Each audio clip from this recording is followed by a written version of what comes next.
साथियों नमस्कार, आप देख रहे हैं आर्थिक न्याय यूट्यूब चैनल। आज हमारे बीच में उपस्थित हैं देश के जाने माने अर्थशास्त्री श्री रोशन लाल अग्रवाल जी। आज हम इनसे जानना चाहेंगे, देश में हमारे बहुत बड़ी समस्या एक खड़ी हो रही है, वो है बेरोजगारी। आज के युवक और युवतियां इधर उधर भटक रही है। जो बेरोजगारी की जो समस्या बहुत बड़ी है, इस पर हम जानना चाहेंगे, इन पर आप अपना विचार रखें। प्रिय मित्रों,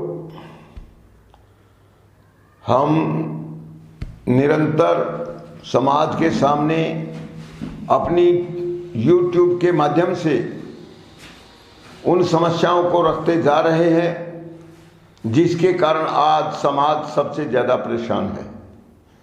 मूल रूप से तो यह आर्थिक समस्या है और वर्तमान जो अर्थशास्त्र है, जिसे हम पूंजीवादी अर्थशास्त्र बोलते हैं, उसकी खड़ी की हुई समस्या है।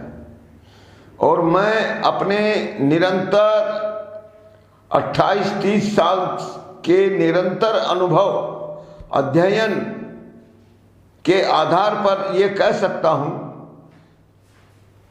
कि सरकार चाहे तो यह समस्या बहुत आसानी से हल कर सकती है, लेकिन आज पूरी दुनिया में पूंजीवादी ताकतों का शिकंजा इतना मजबूत हो चुका है कि कोई भी सरकार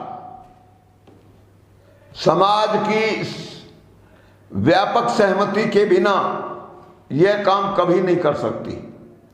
और समाज में व्यापक सहमति बनाने का काम सरकार का काम होता ही नहीं है। जो लोग इसे सरकार का काम मानते हैं वे बहुत बड़ी गलती करते हैं। आज की राजनीति के चरित्र को अगर आप देखेंगे तो समाज में फूट डालना, लोगों को गुमराह करना और शोषण का शिकार बनाना, यह सबसे ज्यादा राजनीति के धंधे में लगे हुए लोग कर रहे हैं। और राजनीति करने वाले सभी लोगों की लगाम, चाहे वे सत्ता में हो या विपक्ष में हो, मुट्ठी भर पूंजीपतियों के हाथों में होती है। इसलिए समाज के लिए कल्याणकारी आर्थिक नीतियां बनाना, सच पूछा जाए तो सत्ता में बैठने आने वाली किसी भी सरकार के वश की बात नहीं होती। क्योंकि अगर उन्होंने थोड़ी सी भी लाइन को बदला तो उनकी सत्ता जाते देर नहीं लगती। और आज तो हम देखते हैं पूंजीवाद इतना मजबूत हो चुका है कि किसी भी देश की सरकार यह जोखिम लेने को तैयार नहीं है। इसलिए सारे राजनेता लोक कल्याण की या गरीबों के कल्याण की बातें बहुत करते हैं, बेरोजगारी को खत्म करने के बड़े बड़े दावे करते हैं, लाखों करोड़ों लोगों को प्रति वर्ष रोजगार देने की बातें बताते बताते सुनते सुनते सबके कान पक चुके हैं। और आप भी इस असलियत को समझते हैं। और इसी के कारण मुझे आज इस विषय पर एक पूरी वीडियो रिकॉर्ड करानी पड़ रही है। आप यदि पूरी वीडियो को देखेंगे तो फिर आपको पूरी तरह एहसास हो जाएगा कि मेरी बात पूरी तरह सच है। इसलिए आप आज के वीडियो को शुरू से अंत तक अवश्य ध्यान देकर देखते रहें, तो आपकी पूरी समस्या का समाधान होगा, ऐसा मैं मानता हूं। तो सबसे पहले जो बेरोजगारी की गंभीर समस्या है,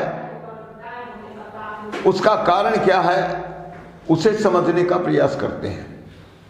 वास्तव में जैसे जैसे भौतिक विज्ञान में उन्नति होती गई, वैसे वैसे नई नई मशीनों का आविष्कार होता गया।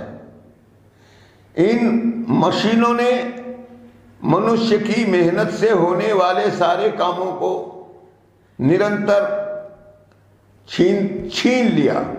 अर्थात नई नई मशीनों का आविष्कार जैसे जैसे होता गया, वैसे सभी काम मशीनों की सहायता से बहुत शीघ्र, बहुत आसानी से और बहुत अच्छे भी होते चले गए। और एक मशीन ने कई लाख लोगों के रोजगार को छीन लिया। अब देखने की बात यह है कि मनुष्य के उपभोग में तो कोई कमी नहीं आई। उपभोग की कमी आने की बजाय उपभोग के नए नए साधन, नई नई चीजें पैदा होती गई, लेकिन उससे रोजगार नहीं बढ़ा। रोजगार नहीं बढ़ने का कारण यही है कि एक मशीन ने लाखों रोजगार में लगे हुए लोगों का रोजगार छीन लिया, और जब लगातार बढ़ती चली गई तो अनेक लोगों का रोजगार समाप्त हो चुका है। अब आप यह भी सुनते हैं कि आने वाले समय में गाड़ी चलाने का काम हो, कपड़े धोने का काम हो, सारी चीजें, यहां तक कि खिड़की बंद करने और खोलने का काम, वातानुकूलन का काम, जल्दी से जल्दी समाचार देने का, सामान भेजने का एक सिस्टम बनता जा रहा है, जिसमें व्यक्ति की भूमिका कम है और मशीनों की भूमिका अधिक है। अब आज ऐसी स्थिति भी आ रही है या आने वाली है और आकर रहेगी, इसमें कोई दो मत नहीं, कि रोबोट सरीखा एक यंत्र बाकी सारे कामों को भी छीन लेगा। आप कल्पना कीजिए कि मनुष्य की बुद्धि के काम हो या मेहनत के काम हो, जब सारे काम मशीनें करने लग जाएंगी तो जो लोग मेहनत के, बुद्धि के कामों से अपनी आजीविका चलाते हैं, चाहे वे स्वतंत्र रोज अपना कोई धंधा करते हो, चाहे किसी की नौकरी करते हो, दोनों के सामने ये संकट है। क्योंकि अधिक मशीनें पैदा हो गई तो फिर छोटी मशीनों वाले कमजोर लोग उससे भी हाथ धो बैठेंगे, और धीरे धीरे आप यह भी देख रहे हैं कि लोगों के पास धन का अति केंद्रीयकरण हो रहा है, यानी वहां पर भी नई प्रतिस्पर्धा है। प्रतिस्पर्धा समाप्त नहीं होती, और अगर कभी भी इस तरह की प्रतिस्पर्धा और आगे बढ़ती है तो जितने कमजोर लोग हैं उनका रोजगार समाप्त होता जाएगा। मशीनें जितनी विकसित होंगी उतनी महंगी भी होंगी। अब इन महंगी मशीनों के आ जाने से कम शक्तिशाली मशीनें, पुरानी मशीनें, वो उपयोग में महंगी पड़ेंगी, कम उत्पादन देंगी, उनका उत्पादन भी उतना बढ़िया नहीं होगा और उत्पादन की क्षमता भी कम होगी। तो ऐसी स्थिति में खुली बाजार व्यवस्था में उनका भी समाप्त होना निश्चित है। इसलिए जहां तक बेरोजगारी का सवाल है तो यह बात समझ में आ जानी चाहिए कि निरंतर भौतिक विज्ञान की उन्नति से जो अर्थव्यवस्था का स्वरूप बना है, अब उसमें हर प्रकार की मानवीय मेहनत का काम, उसकी भूमिका और महत्व समाप्त हो रहा है। अर्थात अब मनुष्य की मेहनत, चाहे वो किसी भी तरह की क्यों न हो, व्यक्ति को रोजगार नहीं दे सकती। अब रोजगार अगर नहीं रहेगा तो फिर सारी भौतिक चीजें, खाने की, पीने की, घूमने की, रहने की, मनोरंजन की, या एक सामान्य जीवन जीने की जो आवश्यकताएं हैं वो पूरी कहां से होंगी? यह सबसे जटिल प्रश्न है, और इसी प्रश्न की जटिलता को देखते हुए हम आज उसके ऊपर विस्तृत चर्चा करना चाहते हैं। आप सब इसके बाद जो स्थिति है उसको सोचिए कि अब मान लीजिए उत्पादन जितना आपको चाहिए हो गया, जितनी चीजों का चाहिए उतना हो गया, नई नई चीजें भी अगर किसी ने परिकल्पना की उनको भी मशीनों को एडजस्ट करने में कोई देर नहीं लगी। यानी आपने सोचा, आपके मुंह से निकला, आपको थोड़ा बाजार का अध्ययन करने का अवसर मिला और बाजार का अध्ययन करके आपने उसी के अनुरूप उत्पादन कर दिया। उत्पादन तो हो गया, उपभोक्ताओं को बहुत आसानी हो गई, लेकिन उपभोग करेगा कौन? जिसकी जेब में पैसा होगा। जिसकी जेब में पैसा नहीं होगा तो फिर यह उपभोग की सुविधा कहां से मिलेगी? बल्कि उसके मन में एक असंतोष पैदा होगा, एक हीन भावना का निर्माण होगा, उसका मन ललचेगा, दुखी होगा।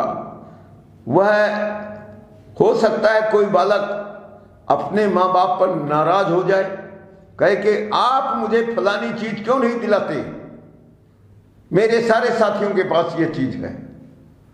अब बेचारे माँ बाप उस छोटे से बच्चे को क्या समझाएं? आप समझ सकते हैं यह समस्या केवल उपभोग की समस्या नहीं है, यह भावनात्मक दृष्टि से भी बहुत खतरनाक है कि हमारे यहां एक तरफ तो गरीबी अमीरी बढ़ रही है, गरीबों की स्थिति निरंतर बिगड़ रही है, और दूसरी तरफ वे लोग बच्चों की और अपने परिवार की स्थिति को देखकर बहुत ही अपराध बोध का शिकार भी हो रहे हैं। उनके मन में ईर्ष्या ही नहीं, विद्वेष भी पैदा हो रहा है, आक्रोश भी पैदा हो रहा है, लेकिन कहीं पर भी उन्हें इस समस्या का समाधान नहीं दिखता।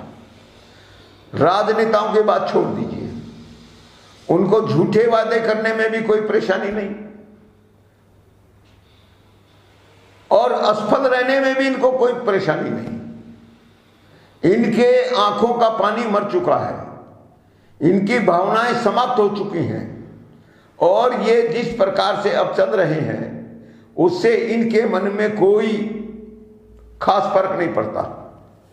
जो थोड़े बहुत राजनेता हैं, जो भावनात्मक दृष्टि से अपने अनुभवों के आधार पर मानवता के प्रति कुछ आस्था के बचे रहने के कारण इस दृष्टि से विचार भी करते हैं, तो उन्हें कोई खास सफलता नहीं मिलती, क्योंकि राजनेता बनने के लिए और सफल होने के लिए बुद्धि की आवश्यकता ही नहीं रह गई है। एक तरफ सांसद और विधायक बनने के लिए किसी योग्यता की आवश्यकता नहीं, दूसरे जो प्रशासनिक व्यवस्था हमारे यहां बनाई गई है, वह प्रशासनिक व्यवस्था एक निर्धारित योग्यता और परीक्षा के बाद जो मुट्ठी भर लोग पास होते हैं, उनका प्रतिशत में बात करें तो कितना होता है? कुछ हजार प्रशासनिक अधिकारी पूरे प्रशासन का संचालन कर लेते हैं, और निम्न स्तर के कर्मचारी जिनके हाथ में नीतिगत कोई भी अधिकार या परामर्श देने तक का अधिकार नहीं होता, वे तो केवल एक हुक्म के गुलाम होते हैं। ऊपर से जो आदेश आएगा उसका पालन करेंगे, और कोई यदि पालन नहीं करेगा तो वह प्रशासनिक दंड का भागीदार बनेगा।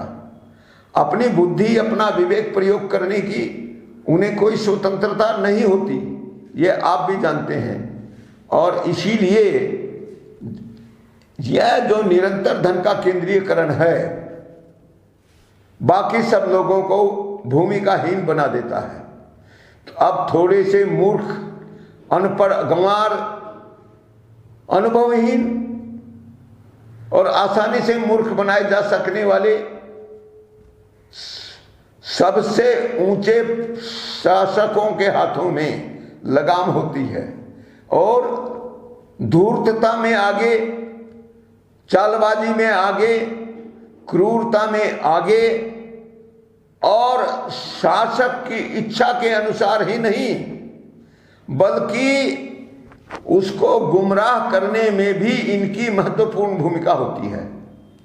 मैंने तो उन्हें यहां तक कहते हुए सुना है, ये शासक तो अस्थायी है, आज नहीं तो कल 5 वर्ष के बाद तो इनको जाना ही है, और हम तो स्थायी न हैं, ये हमारा क्या बिगाड़ देंगे।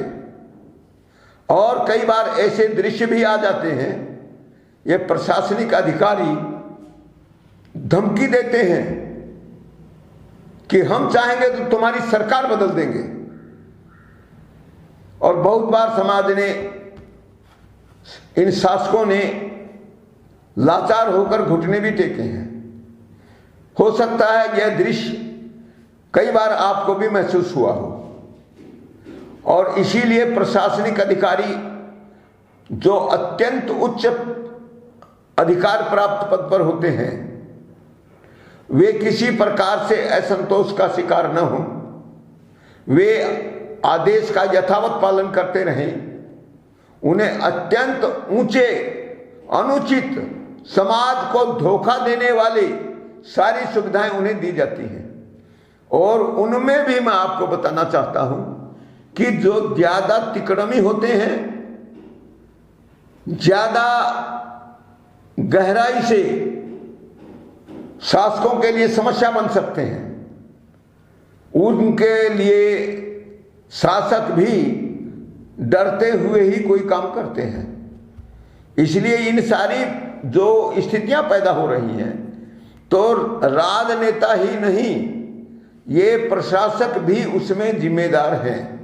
और मैं यह बात कहना चाहता हूं कि आप ही लोगों में से जब कुछ प्रशासक बनने में सफल हो जाते हैं, तो आपकी दृष्टि भी बदल जाती है।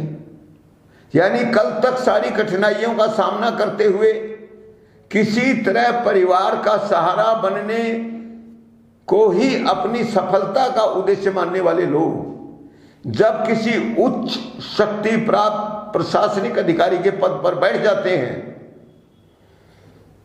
तो वे भी उन्हीं शातिर प्रशासनिक अधिकारी जो पुराने होते हैं, उन्हीं के पद चिन्हों पर चलते रहते हैं, वे भी चलने लगते हैं।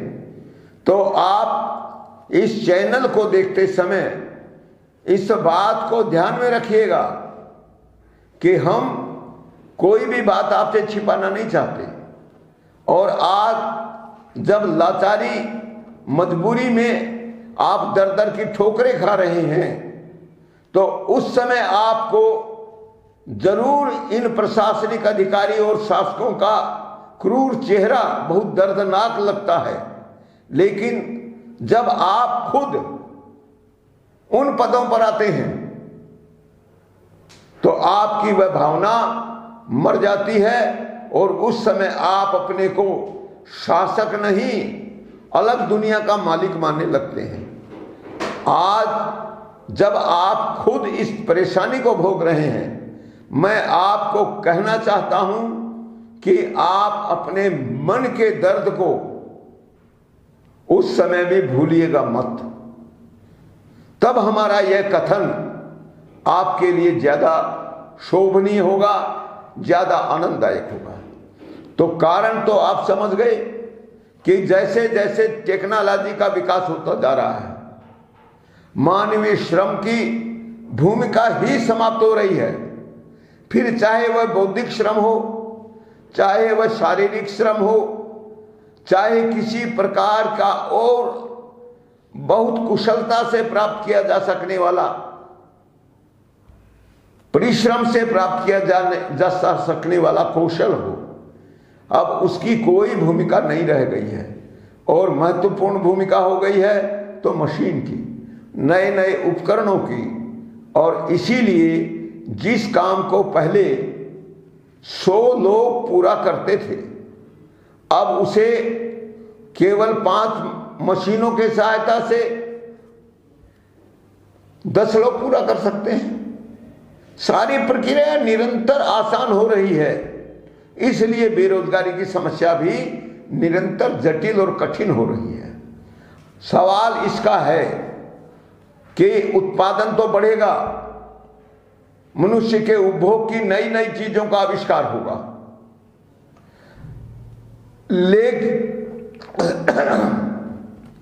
लेकिन बढ़ी हुई आवश्यकताओं के अनुसार रोजगार नहीं बढ़ेगा, मशीनें बढ़ेंगी और मशीनों की कमाई किसके पास जाएगी? मशीनों के मालिकों के पास। क्योंकि अगर एक मशीन 1000 लोगों की आवश्यकताएं पूरी करती है और उसे संचालित करने में केवल 2 या 4 लोग लगते हैं, तो फिर 5 लोग समझ लीजिए 1000 लोगों की आवश्यकताएं पूरी कर देंगे, तो 995 लोग, उनकी आय का स्रोत क्या होगा? और आय का स्रोत नहीं होगा तो समाज भूखे मरेगा क्या? वह एक दूसरे को मार कर खाएंगे क्या? बाकी समाज की स्थिति का क्या होगा? यह हम सबको केवल अपने तक ही सीमित नहीं, सबके लिए सोचना चाहिए। और आज यह समस्या भीषण है, तो इसका समाधान, बिल्कुल परफेक्ट समाधान, मैं पूरी तौर पर आश्वस्त आपको करना चाहता हूं कि कोई ऐसी YouTube चैनल जो भ्रमित करती हो, जो समाज को धोखा देकर आधा अधूरा भटकाने वाला समाधान बताती हो, हमारी ट्यूब चैनल वैसी कतई नहीं है।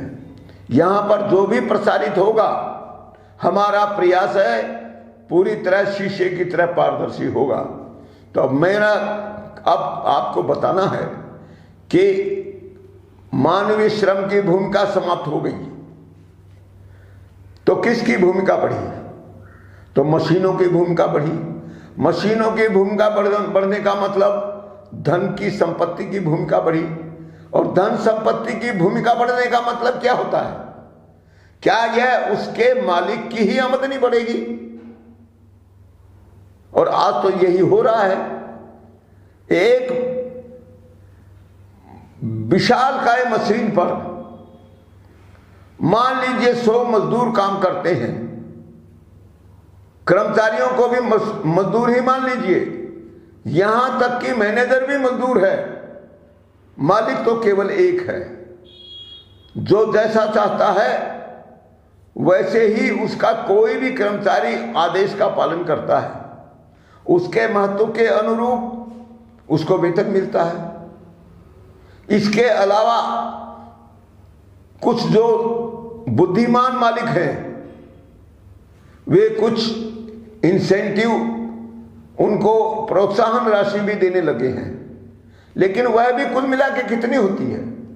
मैं कह सकता हूं कि एक विशालकाय मशीन अगर 100 लोगों की आवश्यकताएं पूरी करती है, तो उसे बड़ी मुश्किल से सारे कर्मचारियों को मिलाकर 10% से अधिक खर्च नहीं करना पड़ता। अर्थात उससे जो लाभ मिला वह 90% उन पूंजीपतियों के पास ही रहा। और पूंजीपतियों के पास अगर ज्यादा लाभ रहा तो उनके पास शुद्ध लाभ अनिवार्य रूप से बढ़ता रहेगा। और शुद्ध लाभ के बढ़ने का परिणाम उनकी संपत्ति में वृद्धि होगी। संपत्ति की वृद्धि में यदि समाज संपत्ति किसके रूप में, शुद्ध लाभ में, अगर समाज के प्रत्येक व्यक्ति को उसका न्यायोचित हिस्सा नहीं मिलता, तो बाकी पूरा समाज भूखा बैठा रहेगा और समाज में कुछ मुट्ठी भर लोगों की संपन्नता में वृद्धि होती रहेगी। आज वास्तव में वही समस्या है। एक तरफ गरीबों की संख्या, मजदूरों की संख्या, अभावग्रस्त लोगों की संख्या, भविष्य से बुरी तरह डरे हुए, अपमानित और निराशाजनक जीवन जीने वाले लोग हैं, तो दूसरी तरफ मुट्ठी भर निर्दयी, क्रूर, अमानवीय सोच रखने वाले लोग हैं जिनकी संख्या मुट्ठी भर है। लेकिन पुलिस और फौज के बल पर उनका दबदबा, उनका वर्चस्व बना रहता है। असंतोष, अन्याय के शिकार लोग यह हिम्मत भी नहीं कर पाते कि उनके विरुद्ध मुंह खोल सकें, क्योंकि वहां पर भी उनको मालूम है कि आज एक मशीन 10,000 की संख्या को भी देखते ही देखते समाप्त कर सकती है। और मशीन को चलाने वाले मान लीजिए कुछ हजार भी हों, हैं तो कुछ 10, 15, 20 लोग, तो उनको लड़ाई में कहीं जीतने की कोई संभावना नहीं है। इसलिए बंधुओं, मैं ताकत के बल पर नहीं, इस समस्या को न्यायपूर्वक हल करने का रास्ता बताता हूं। आप उसी का अनुसरण करेंगे तो मैं दावा करता हूं कि आप फेल नहीं हो सकते। तो वह रास्ता कैसा है? आप सोचिए कि सारी प्राकृतिक संपदा,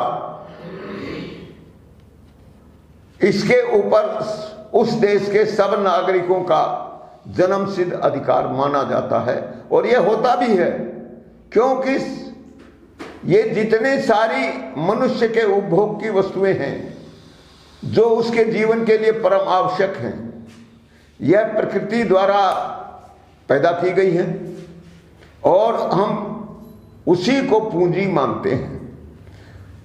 तो यह पूंजी पर सबका लाभ हुआ कि नहीं?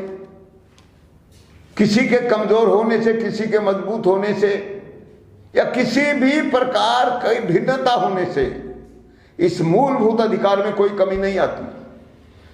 तो फिर एक व्यक्ति का मूलभूत अधिकार कितना होगा? सबका समान होगा। तो फिर सबका औसत संपत्ति अधिकार होगा कि नहीं? और औसत से ज्यादा जिसके पास भी संपत्ति होगी वह उसका मालिक नहीं माना जाना चाहिए, वह समाज का कर्जदार माना जाना चाहिए, क्योंकि उसके द्वारा जो धन इकट्ठा किया गया है वह उसकी न्यायपूर्ण सीमा से अधिक है। तो न्यायपूर्ण सीमा को हम छीनने की बात नहीं कर रहे हैं, केवल ब्याज की दर से संपत्ति कर लगाकर वो अतिरिक्त राशि निकालना चाहते हैं, बाकी सारे करों को समाप्त करेंगे। तो जो कुछ बचेगा उससे आमदनी होगी, उसी में से सरकार के बजट का खर्च काटेंगे। दूसरा कोई कर आपके ऊपर नहीं लगेगा। दूसरे कर को लगाना ही समाज का शोषण करना है, और उसमें से सरकार के बजट का खर्च काटने से जो बचेगा वह शुद्ध लाभ बचेगा कि नहीं? और वह शुद्ध लाभ किसी व्यक्ति का लाभ नहीं है, वह संपूर्ण समाज का लाभ है। उसमें जन्म से लेकर मृत्यु तक जनसंख्या का प्रत्येक व्यक्ति उसमें समान हिस्सेदार है, और यह शुद्ध रूप से लाभ है। तो लाभांश के रूप में हर नागरिक तक जन्म से लेकर मृत्यु तक पहुंचते रहना चाहिए। तो इन नई परिस्थितियों में अगर यह न्यायपूर्ण वितरण नहीं होता तो समाज की किसी भी समस्या का समाधान नहीं होता। और दुर्भाग्य की बात है कि आज वह न्यायपूर्ण वितरण है ही नहीं। अर्थशास्त्री झूठ बोलते हैं, राजनेता झूठ बोलते हैं, बड़ी बड़ी डिग्रियों वाले झूठ बोलते हैं, और सारे देश की, सारे समाज की सारी संपत्ति पर अपना कब्जा जमाए लोग तरह तरह के षड्यंत्र रचते रहते हैं, और आम जनता को यह खेल नहीं समझ में आता। आपने भी हो सकता है बड़ी बड़ी डिग्रियां ली हों, और उन डिग्रियों के सहारे कुछ लोग बड़े विलासिता और वैभव का आनंद भी ले रहे हों, लेकिन उनकी संख्या कितनी है? उनसे हजारों गुना लोग आज भी सड़क पर भटक रहे हैं। अब मान लीजिए 1000 में से एक आदमी अगर सारे सुख भोग भी रहा हो और उसकी कीमत पूरा समाज चुका रहा हो, तो क्या आप उस व्यवस्था को चलने देना चाहेंगे या फिर उसका विकल्प तलाशेंगे? मेरा कहना यह है, उसका विकल्प बहुत आसान है। आज की स्थितियों में सबको रोजगार कभी नहीं दिया जा सकता, लेकिन लाभांश सबको दिया जा सकता है कि नहीं। देश की कुल जनसंख्या को, देश की जो संपूर्ण संपत्ति है, जो प्राकृतिक संपदा है, धन संपत्ति की परिभाषा आप अच्छी तरह जानते हैं, उसके ऊपर मुझे ज्यादा समय लेना भी नहीं चाहिए। मेरा कहना यह है, लाभांश सबको आसानी से दिया जा सकता है।